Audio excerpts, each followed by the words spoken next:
को कई सालों से जानता हूं। ठीक है, इसमें बताने की जरूरत नहीं है। ठीक है नीरज जी, कुछ आप बोलना चाह रहे थे। देखिए सौरभ जी, महत्वपूर्ण बात यह है कि नवंबर 2025 में कोर्ट ने आदेश दिया था हम्म।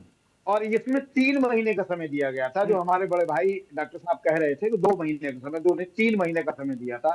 3 महीने में एमसीडी को और पीडब्ल्यूडी को ये इंक्रोचमेंट हटाना था।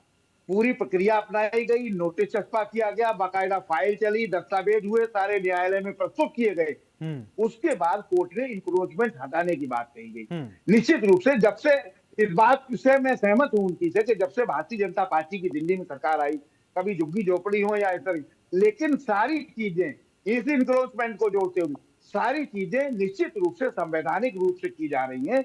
1 घंटे में कोई ऑर्डर ऑर्डर नहीं आया, ऑर्डर प्रक्रिया पूरी हुई। 7 तारीख उन्होंने समय दी तो 7 तारीख 12 बजे के बाद शुरू हो जाती थी, 1 बजे वो पहुंच गए। इसमें क्या तरीका गलत था उनका? लेकिन संवैधानिक तरीके से न्यायालय ने पूरी चीज सुनी, उसके बाद ही ऑर्डर पास किया। तो मुझे लगता है कि न्यायालय को कम से कम झूठा साबित ना करे। आपके पास जानकारी नहीं है तो पढ़ लीजिए, जानकारी कलेक्ट कर लीजिए। निश्चित रूप से जो मैंने कहा, देश लोकतांत्रिक है, संविधान से चलता है और संविधान से बड़ी हिंदुस्तान में कोई चीज नहीं है। जहां गलत है आप जाइए, न्यायालय जाइए कि कह दीजिए साहब हमको नोटिस नहीं मिला, वहां दस्तावेज देखे जाएंगे।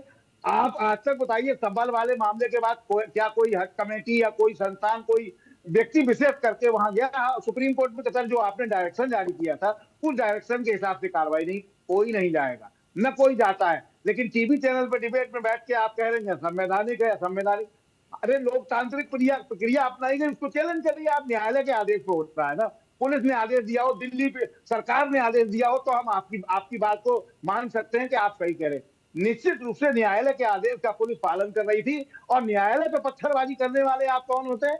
ये तालिबान नहीं है, हिंदुस्तान है। गलत बात है।